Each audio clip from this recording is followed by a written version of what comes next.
IBC தமிழின் the political voice. Title sponsor Akshaya gold company. தங்கம் வெள்ளி வைர நகைகளை அதிக விலைக்கு வாங்கும் நிறுவனம் Akshaya gold company. Powered by Madurai Maganyas. பெயர் ஒன்று கடை 2. மதுரை மகன்யாஸ் மகளிர் மனதில். Refreshment partner Chitra coffee. நான் ஆட்சிக்கு வந்தவுடன் படிப்படியாக மதுக்கடைகள் மூடப்படும் சொன்னாங்க. வந்தவுடனே போட்ட முதல் கையெழுத்து. எத்தனை மதுக்கடைகள் கேட்டு பாருங்க. நாளைக்கு தங்கம் அம்மா கொடுத்தாங்க, இன்னைக்கு எங்களால தங்கமே வாங்க முடியாது. அந்த திட்டத்தை எல்லா திட்டங்களும் நிறுத்திட்டு ஒன்னே ஒண்ணு கண்ணே கண்ணு இலவச பஸ். நாளைக்கு தங்க திட்டத்தை யார் நிப்பாட்டாங்க? எங்க சிவசங்கரி மேடம் பாத்தீங்களா?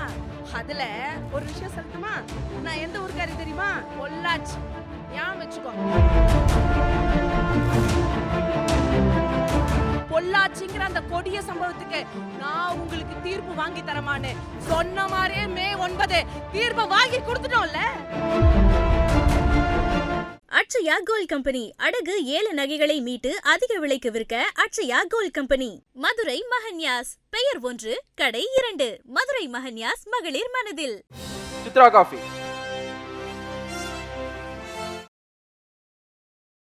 நான் ஆட்சிக்கு வந்தவுடன் படிப்படியாக மதுக்கடைகள் மூடப்படும் சொன்னாங்க. வந்தவுடனே போட்ட முதல் கையெழுத்து. படிப்படியாக மதுக்கடைகள் மூடப்படும். 50 கடைகளை மூடி எங்களுடைய ஆட்சியில் 1340 மதுக்கடைகளை நாங்கள் மூடணும். இன்னைக்கு எத்தனை மதுக்கடைகள் கேட்டு பாருங்க. சட்டவிரோத பார்கள். சட்டவிரோத பார்கள் மூளைக்கு மூளை. சட்டவிரோத பார்கள், அங்கீகரிக்கப்பட்ட மதுக்கடைகளை தாண்டி சட்டவிரோத பார்கள், கஞ்சா, போதை, அதை சொல்லிட்டே போலாம். ஹெராயின், சாக்லேட் வடிவத்தில். மேடம், தேசிய நெடுஞ்சாலைகள்ல மதுக்கடைகள் இருக்கக்கூடாது அப்படின்னு நீதிமன்றம் உத்தரவு போட்டப்போ நெடுஞ்சாலைகளுடைய இதெல்லாம் மாத்தி அதை கிராம சாலைகளா மாத்தினதும் அதிமுக ஆட்சி தான் நடந்தா எனக்கு ஞாபகம். நான் என்ன சொல்றேன், முதல் கையெழுத்து அம்மா என்ன போட்டாங்க? படிப்படியாக மதுக்கடைகள் மூடப்படும். 50 கடைகள் அந்த நிமிஷமே போட்டாங்க. ரெண்டாவது கையெழுத்து போட்டாங்க. நான் இல்லன்னு சொல்லல. மூடப்பட்டதே நான் இல்லன்னு சொல்லல, கையெழுத்து போட்டாங்க. ஆனா அது அப்படியே ஃபாலோ பண்ணப்பட்டதா நான் கேக்குறேன். ஆமாப்பா. திலகபாமா அவர்கள் சொன்னாங்க இல்லையா, மக்கள் போராட்டம் பண்ணாங்க அப்படின்னு. மதுக்கடைகளை மூடுங்கன்னு அதிகமான போராட்டம் இங்க நடந்தது அதிமுக ஆட்சி காலகட்டத்துல தான். மது விலக்குன்னு சொல்லல, புரிஞ்சுங்க. மது விலக்கு வேற, படிப்படியாக மதுக்கடைகள் மது விலக்குன்னு சொல்லலையா? உங்களுக்கு தான் சொல்றேன். 1340 கடைகள் நாங்க மூடப்பட்டது. நாங்க டார்கெட் ஃபிக்ஸ் பண்ணல. என்ன டார்கெட் ஃபிக்ஸ் பண்றாங்க ஆட்சிக்கு வந்த உடனே? கல்யாண கூடங்கள், விளையாட்டு மைதானங்கள்ல நீங்க லைசன்ஸ் வாங்கி மது விற்பனை செய்யலாம். எல்லாரும் போராட்டம் நடத்தின பிறகு அதை வாபஸ் வாங்கினாங்க. இங்க டார்கெட் ஃபிக்ஸ் பண்றீங்க 50,000 கோடி 60,000 கோடின்னு. அது மாதிரி ஃபிக்ஸ் பண்ணமா? கல்வி, மருத்துவம், பெண்களுடைய விடுதலை, பெண்களுடைய பாதுகாப்பு, இத்தனைக்கும் பார்த்து அம்மா செஞ்சாங்க. அம்மா ஸ்கூட்டி 25,000 மானியம் கொடுத்தாங்க. சுய உதவி குழுக்களுக்கு, தாலிக்கு தங்கம், எத்தனை அற்புதமான திட்டம். நேத்து முன்னாள் பாருங்க, ஊடகத்துல ஒரு பெண் சொல்றாங்க, இன்னைக்கு தாலிக்கு தங்கம் அம்மா கொடுத்தாங்க, இன்னைக்கு எங்களால தங்கமே வாங்க முடியாது. அந்த திட்டத்தை நிறுத்திட்டீங்க. எத்தனையோ திட்டங்கள், எல்லா திட்டத்தையும் அம்மா ஸ்கூட்டி, தாலிக்கு தங்கம், கர்ப்பிணி பெண்களுக்கான உதவித்தொகை, எல்லா திட்டங்களும் நிறுத்திட்டு ஒன்னே ஒண்ணு கண்ணே கண்ணு. என்னது? ஒன்னே ஒண்ணு கண்ணே கண்ணு இலவச பஸ். தாலிக்கு தங்கம் திட்டத்தை யார் நிப்பாட்டினாங்க? அப்ப அது நான் என்ன சொல்றேன் தெரியுமா? கொரோனா காலகட்டங்கள் என்ன மாதிரி காலகட்டம்? கொரோனாவுக்கு முன்னாடியே நின்றுச்சு. பல பல பல பல விவாதங்களை நம்ம இதை பத்தி பேசவும் செஞ்சிருக்கோம். எதிர்க்கட்சி தலைவர் எடப்பாடி பழனிசாமி எதிர்க்கட்சி தலைவர் எடப்பாடி பழனிசாமி சட்டப்பேரவையில பதிவு செய்யப்பட்ட விஷயம் 52 லட்சம் பேருக்கு கொடுத்தோம். லேப்டாப் 52. அதே சட்டப்பேரவையில தான் 920 கோடி ஒதுக்கப்பட்டது. அதே சட்டப்பேரவையில தான் எடப்பாடி பழனிசாமி சொன்னாரு, எங்க ஆட்சியிலேயே நாங்க நிறைய பேக்லாக்ஸ் வச்சிருந்தோம் அப்படின்னு. இல்ல, 2016ல இருந்து நாங்க கொடுத்தோம். 52 லட்சம் பேருக்கு நாங்க அதை நிறைவு செஞ்சோம். 2021ல அதிமுக ஆட்சியை விட்டு போகும்போது இல்ல 2018ல இருந்தே பேக்லாக்ஸ் இருந்தது. 52 லட்சம்ன்றது சட்டசபையில பதிவு செய்யப்பட்ட விஷயம். இப்படி எத்தனையோ திட்டங்களை கொடுத்தோம். இன்னைக்கு இலவச பஸ். இலவச பஸ்ல என்னப்பா, ஒரு நாளைக்கு 10 ரூபாய், ஒரு மாசத்துக்கு 300 ரூபாய் இருக்குமா? அதை ஓசின்றார் ஒரு அமைச்சர். இவங்க எப்படி பெண்களுக்கு பாதுகாப்பு கொடுப்பாங்க, பெண்களுக்கு மரியாதை கொடுப்பாங்க? யோசிச்சு பாருங்க. ஓசின்றாரு.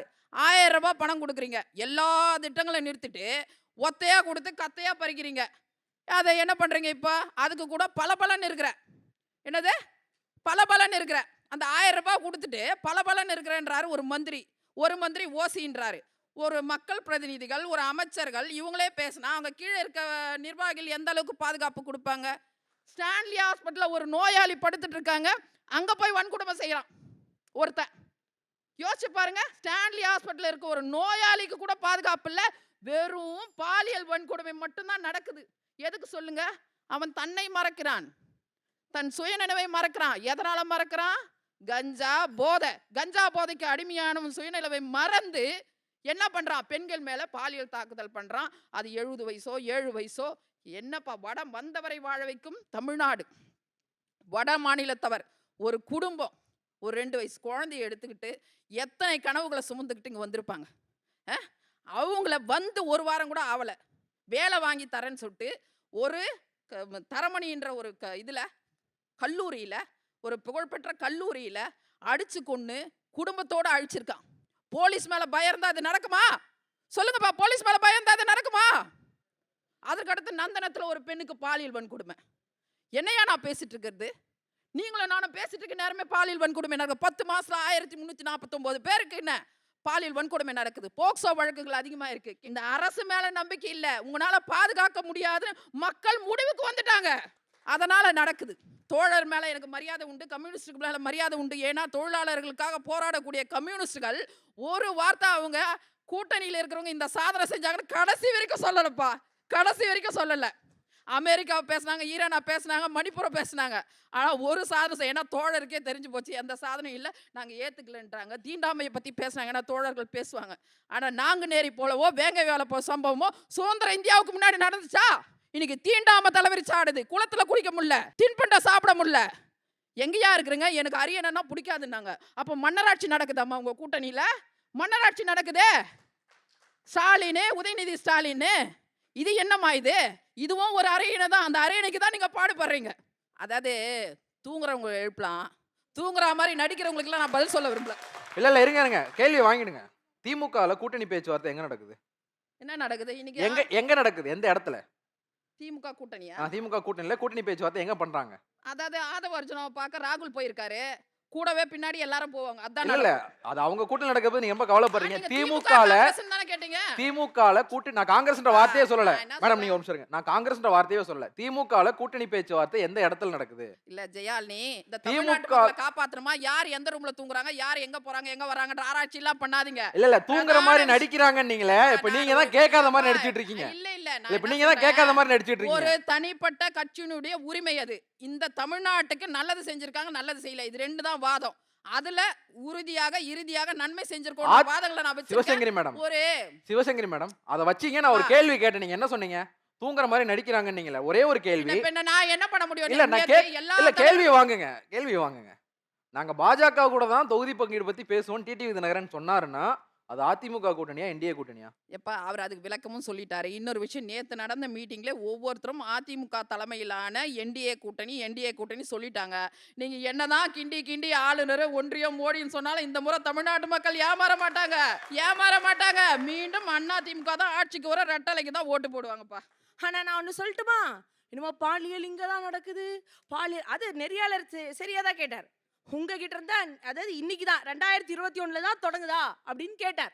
அதை எப்படி பூசி மழுகுறாங்க எங்க சிவசங்கரி மேடம், பாத்தீங்களா? அதுல ஒரு விஷயம் சொல்லட்டுமா? நான் எந்த ஊருக்காரி தெரியுமா? கோயம்புத்தூருங்க, பொள்ளாச்சி. ஏன் வச்சுக்கோங்க, அந்த பொள்ளாச்சியில நடந்த அந்த சம்பவத்துக்கு கிணத்து கடவு தாண்ட முடியாத அளவுக்கு போராட்டத்துக்கு கேட்டு அன்னைக்கு கதறி அழுத அந்த பெண்களுக்காக அத்தனை வலிமையோட அங்க போய் நிற்கும் போது அந்த எல்லையை தாண்ட விடல, போராட்டம் கூட நீங்க பண்ண விடல. 8 மாசம் 6 மாசத்துக்கு மேல கேஸ் கூடி போடாம இருந்ததை சிபிஐ மாத்தணும்னு சொல்லி அன்னைக்கு சட்ட போராட்டம் பண்ணது திராவிட முன்னேற்ற கழகம். இன்னைக்கு சொன்ன மாதிரியே எங்களுடைய முதல்வர் சொன்னாரு 2021 பிரச்சாரத்துக்கு வரும்போது, பொள்ளாச்சிங்கிற அந்த கொடிய சம்பவத்துக்கு நான் உங்களுக்கு தீர்ப்பு வாங்கி தரமான்னு சொன்ன மாதிரியே மே 9 தீர்ப்பை வாங்கி கொடுத்துட்டோம்ல. அப்புறம் இன்னொன்னு 2021 அங்கதான் தொடங்குச்சு. ரொம்ப கட்டுப்பாட்டுல வச்சிருந்தீங்க. 93ல என்ன நடந்துச்சுங்க? வாத்தாச்சின்னு ஒரு பிரச்சனை. உங்க அம்மையார் சட்டமன்றத்துல சேலையை உருவிட்டாங்க, அவங்கள கஷ்டப்படுத்திட்டாங்க. கூட இருந்த திருநாவுக்கரசர் சொல்றாரு அப்படியெல்லாம் நடக்கவே இல்லை, அந்த மாதிரி ஒரு விஷயம் நடந்ததுக்கான ஆயத்தமே இல்லைன்னு கூட இருந்த திருநாவுக்கரசர் ஓப்பனா சோஷியல் மீடியால சொல்றாங்க. ஆனா அது உங்களுக்கு கஷ்டம். உண்மையாலுமே அந்த அம்மையார் நினைச்சு நாங்க வணங்குறோம். நம்ம வரலாறு ரொம்ப போஸ்ட்மார்ட்டம் பண்ண வேணாம், இங்க வந்து போஸ்ட் பண்ணல சார், இது மட்டும் சொல்றேன். ஆனா அந்த வாத்தாச்சியில எங்க 2023 தாங்க அதுக்கு தீர்ப்பு வந்துச்சு. எத்தனை பேர்? 13 வயசு பெண் உட்பட 18 பெண்களை, என் கிராமப்புற பெண்கள் தான், பட்டியலத்த பெண்கள் உங்களுக்கு அவ்வளவு கேவலமா இருக்கா? அது யார் யார் பேர்ல நடந்துச்சு அதை சொல்லுங்க மேடம். அதை பேசுங்க. வரலாறையும் பேசிட்டு தானே பேசணும். இதுக்கு மேல அப்படியே கருணை தொகை கொடுக்குறாமல்ல, கருணை தொகை. யாருக்கு வேணும் உங்களோட கருணை தொகை? இங்க 1000 ரூபாய் கொடுக்கறது எல்லாரும் இவ்வளோ ஏளனமா பேசுறீங்க. இன்னைக்கு மேடம் படிச்சவங்க எல்லாருமே பேசுறாங்க.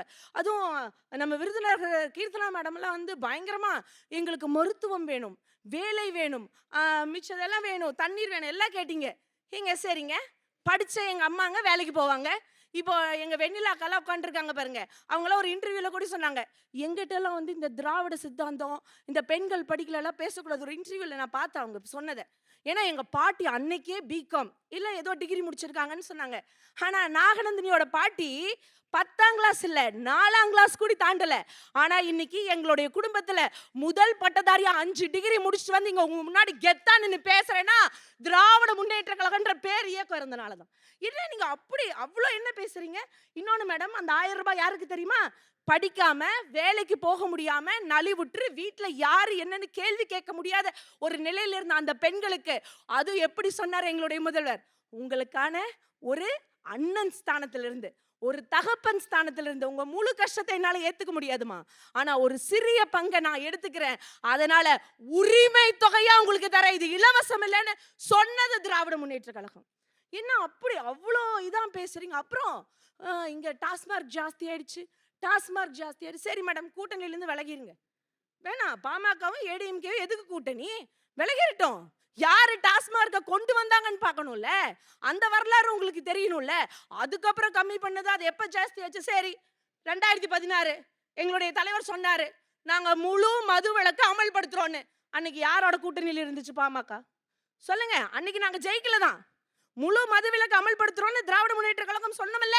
அந்த தெம்பு திராணி தைரியம் எங்களுக்கு இருக்குல்ல. இன்னைக்கு நீங்க சொல்லுங்க, உங்க தேர்தல் அறிக்கையில கொண்டு வாங்க. இன்னைக்கு அது இல்லாம போச்சு. நாகநந்தினி, கீழ இருந்து யாரும் பேசாதீங்க, கீழ இருந்து யாரும் பேசாதீங்க. அன்னைக்கு சொல்ல நாகநந்தினி யாருனால வந்துச்சுன்னு கேட்டா அதுக்கு பதில் சொல்ல முடியாது. நாகநந்தினி ஒரே ஒரு நிமிஷம் இருங்களேன். எம்ஜிஆர் அவர்கள் நாகநந்தினி, நாகநந்தினி, ஜெயலலிதா அவர்கள் என்ன பண்ணிட்டு இருந்தாங்க? நாகநந்தினி ஒரு நிமிஷம் இருங்க. பொதுப்படையாதான் சார் நாங்களும் பேசுறோம். நீங்க பேசுறது கை தட்டினா சரி, இல்லனா இல்ல. இல்ல அத ஒரு நிமிஷம் இருங்களேன், ஒரு நிமிஷம் இருங்களேன், இருங்க. இப்போ இவ்வளவு பேர் பேசுனாங்க, கீழ இருந்து யாராவது பேசுனாங்களா? எல்லாத்துக்கும் மாற்று கருத்து இருக்கும். மத்தவங்க மெயின்டைன் பண்ண அதே டெக்கோரத்தை நீங்களும் மெயின்டைன் பண்ணுங்க. அவங்க பேசட்டும். நாகநந்தினி பேசுங்க. அதுக்கு மேல இன்னைக்கு பேசும்போது நிறைய பேர் சொன்னாங்க, இன்னைக்கு தமிழ்நாட்டுல வந்து இலவசங்களா கொடுத்து நிரப்பி வச்சிருக்காங்க. தமிழ்நாட்டுல இலவசங்கனால மட்டும் என்ன நடந்துருச்சு? ஒரு நிமிஷம் இருங்க. அவங்க குழப்பம்னால நான் கேட்க வந்த கேள்வியை கேட்காம விட்டேன். அந்த பூரண மது விலக்கு இன்னைக்கே நீங்க சொல்லல சார். நாங்க அன்னைக்கு சொன்னது சரிதான். நானே அதை தான் கேட்க வரேன். நீங்க கொஞ்சம் அமைதியா இருங்க, சொல்லுங்க சார். அவங்களுக்கு ஒரு வாய்ப்பு இருக்கும்போது படிப்படியா கம்மி பண்ணுவோங்கும் போது நாங்களும் படிப்படியா கம்மி பண்ணுவோங்கிற எவ்வளவு பண்ணீங்க? எடுத்துட்டு தான் பண்ணிட்டு இருக்கோம். எவ்வளவு பண்ணீங்க? இப்ப வந்தது இல்லையா, இனி எதுவும் துவங்கல அப்படிங்கறதா உண்மையான உண்மை. எதுவும் ஸ்டார்ட்டே பண்ணலங்கிறதா விஷயம். அதை தாண்டி அவங்கனால கொண்டு வர முடியாத கல்வி சாதனை இன்னைக்கு தமிழ்நாடு பண்ணி இருக்கிறதுங்கிறது பெரிய விஷயம். இதுக்கு மேல இல்ல, நான் இந்த விஷயத்த சொல்லிட்டு அதை தொடறேன். இதுல சொன்னாங்க இலவசங்களை கொடுத்து பெண்களை, அதாவது ஒட்டுமொத்த தமிழ்நாட்டையும் முடக்கி வச்சிருக்காங்க அப்படின்னு. ஏங்க, தமிழ்நாடு என்ன ரொம்ப அப்படியே அடித்தட்டத்துல கீழ்த்தட்டத்துல இருக்கிற ஒரு மாநிலம் நினைச்சிட்டு இருக்கீங்களா? இங்க இருக்கக்கூடிய டாக்ஸ் பேமெண்ட் எவ்வளோன்னு தெரியுமா எல்லாத்துக்கும்? கிட்டத்தட்ட ஜிஎஸ்டி வருவாய் மட்டும் 43,176 கோடி போயிட்டு இருக்கு. அதே மாதிரி கோஆபரேட்டிவ் டாக்ஸ் மட்டும் 1,11,024 கோடி. இன்கம் டாக்ஸ் மட்டும் நம்ம தமிழ்நாட்டில இருந்து 1,29,000 கோடி கட்டிட்டு இருக்கோம். கஸ்டம்ஸ், அதாவது சென்னை போர்ட்ல இருந்து மட்டும் அதுக்கு மட்டும் எக்ஸ்போர்ட்டிங்காக 24,672 கோடி எக்ஸிக்யூட்டிவ் டியூட்டி கட்டுறோம். அதாவது பெட்ரோல், டீசல், லிக்கர் இந்த மாதிரி ஐட்டத்துக்கு அதுக்கு மட்டும் 77,000 கோடி. கிட்டத்தட்ட தமிழ்நாடு மட்டும் நீங்க சொன்னீங்கல்ல என்னமோ இலவசத்தினால அடிமட்டத்தில் இருக்கு, கிடையாதுங்க. இன்னைக்கு உண்மையாலுமே எல்லா இலவசங்கிற வார்த்தைக்கு அர்த்தம் என்ன தெரியுமா? உண்மையாலும் யாருக்கு எந்த விஷயம் தேவையோ அந்த தேவையை அறிஞ்சு கீழ்த்தட்ட இருக்கிற மக்களை மேல்நிலைக்கு கொண்டு வர்றது சமூக நீதினா அதைய தொடர்ந்து செஞ்சுட்டு இருக்கக்கூடியது திராவிட முன்னேற்ற கழகம்ன்ற பேரைய கொண்டு யாரும் மறந்துடக்கூடாது. கிட்டத்தட்ட தமிழ்நாடு மட்டும் இந்தியாவுக்கு 3 லட்சம் கோடி ரூபாய் டாக்ஸ் பேயிங்கா பண்ணிட்டு இருக்கோம்னு சொன்னா இதெல்லாம் தெரியாம வெறும் மேலோட்டமா பேசுறாங்க. அல்ல வெண்ணிலா மேடம் வந்து சொன்னாங்க 50க்கு 50 கொடுத்துருக்கோம். ரைட், 3 தேர்தலா கொடுத்துருக்கீங்க, கரெக்ட். அதுல அவங்க பேசும்போது அவங்களும் துவங்கினது அப்படிதான், டாஸ்மார்க்ல இருந்தா துவங்கினாங்க. ஆமாங்க, டாஸ்மார்க்னால டிராப் அவுட்ஸ் ஆகுது, அப்புறம் வந்து வீட்டுல பிரச்சனை வருது, எல்லாம் சரி. ஆனா பணமரம் ஏறுங்க, கல்ல இறக்குங்க, அதெல்லாம் தப்பே கிடையாது. அதை செய்யலாம். அதை செய்யறதுக்கு அண்ணன் சீமான் கிளாஸ் எடுத்துட்டு இருக்காருல்ல, அது மட்டும் தப்புன்னு இந்த சமூகத்துக்கு தெரியாதா? அப்ப அதையெல்லாம் நம்ம கேட்கணுமா இல்லையா? இத பத்தின சிந்தனைகள் யார் இருக்கு? அப்புறம் இன்னொன்னு சொன்னாங்க. ஏங்க நீங்க என்ன நினைச்சிட்டு இருக்கீங்க? அன்னைக்கே முத்தமிழறிஞர் டாக்டர் கலைஞர் அவர்கள் 33% உள்ளாட்சியில் இடஒதுக்கீடு கொடுத்தாங்க. அதுக்கப்புறம் 50க்கு 50 அம்மையார் கொடுத்தாங்கன்னு சொன்னாங்க. அதை நிறைவேற்றினது யாரு? இன்னைக்கு அதிகாரத்துல 11 மேயர், 68 சேர்மன், 245 பிரசிடென்ட் உட்கார வச்சது திரு முத்துவேல் கருணாநிதி ஸ்டாலின்கிற மகத்தான மனிதனுடைய ஆட்சி அப்படின்னு சொன்னா என்ன சார்? அப்படியே போற போக்குல அப்படியே NCRB டேட்டா சொல்றேன், பெண்களுக்கு இங்கதான் பிரச்சனை இல்லை. இங்க ஒன்னு சொல்லட்டுமா? இப்போ சில பேர் பேசும்போது சொன்னாங்க அடித்தட்ட மக்கள்லாம் மேல வரவே இல்லை. ஏங்க இன்னைக்கு ஒரு பொண்ணு பேசுறாங்க, ஒரு தனியார் சேனல் வந்து அவங்கள வந்து கவரேஜ் பண்றாங்க. ஓட்டு நீங்க யாருக்கு போடுவீங்கன்னு கேட்கும்போது அந்த பொண்ணு பேரு வந்து தீபஜோதின்னு சொல்லி எல்லா யூடியூப் சேனல்ஸ்லயும் இருக்கு, நீங்க எடுத்து கூடி பார்க்கலாம். அவ்வளோ அழகா அந்த பொண்ணு பதில் சொன்னா. அந்த பொண்ணு எப்படி தெரியுமா? இவங்க சொன்ன அதே ஒரு கீழ்த்தட்ட மக்கள் அந்த இடத்துல இருந்து வந்ததுதான். அந்த பொண்ணு சொல்றாங்க, எங்க அப்பா ஒரு கூத்துவாதியார், அவங்களுக்கு நடிப்பு வாத்தியார், நடிக்கிறதுக்கு தான் தெரியும், அந்த தொழில் தான் செஞ்சுட்டு இருந்தோம். நாங்களாம் கல்வராயன் மலையில ஒரு பழங்குடி இனத்தை சார்ந்தவங்க. இன்னைக்கு நாங்க வெளியே வந்து இந்த பட்டம் வாங்குறோம் அப்படின்னு சொன்னா தாழ்த்தப்பட்ட வகுப்புல இருந்து கூட அதற்கு காரணம் தமிழ்நாடு அரசினுடைய நலத்திட்டங்கள். இதுல நான் தான் இன்னைக்கு ஃபர்ஸ்ட் ஓட்டு போட போறேன். எங்க அப்பா கூட இவ்வளவு நாள் ஏதோ ஓட்டு போட்டா வாப்பா போய் ஓட்டு போடலான்னு சொல்லுவாங்க, அவ்வளவுதான். ஆனா இன்னைக்கு நான் எங்க அப்பாவுக்கு சொல்லித்தரேன், யாரு சமூக நீதியோடையும், யாரு பிராமண ஆதிக்கத்தை எதிர்த்தும், அதை தாண்டி யாரு ஒரு எல்லாருக்கும் எல்லான்னு சொல்லக்கூடிய அந்த கொள்கை கோட்பாட்டோட சரியா இருக்காங்களோ அவங்களுக்கு தான் என்னுடைய முதல் ஓட்டுன்னு ஒரு சாதாரண ஒரு மாணவி சொல்லுதுன்னா திராவிடம் ஜெயிச்சிச்சு சார். IBC தமிழின் the political voice title sponsor Akshaya gold company. தங்கம் வெள்ளி வைர நகைகளை அதிக விலைக்கு வாங்கும் நிறுவனம் Akshaya gold company. Powered by Madurai Maganyas. பெயர் 1 கடை 2 மதுரை மகன்யாஸ் மகளிர் மனதில். Refreshment partner Chitra coffee. Akshaya gold company அடகு ஏல நகைகளை மீட்டு அதிக விலைக்கு விற்க அட்சயா கோல்ட் கம்பெனி. மதுரை மகன்யாஸ். பெயர் 1 கடை 2 மதுரை மகன்யாஸ் மகளிர் மனதில். சித்ரா காஃபி.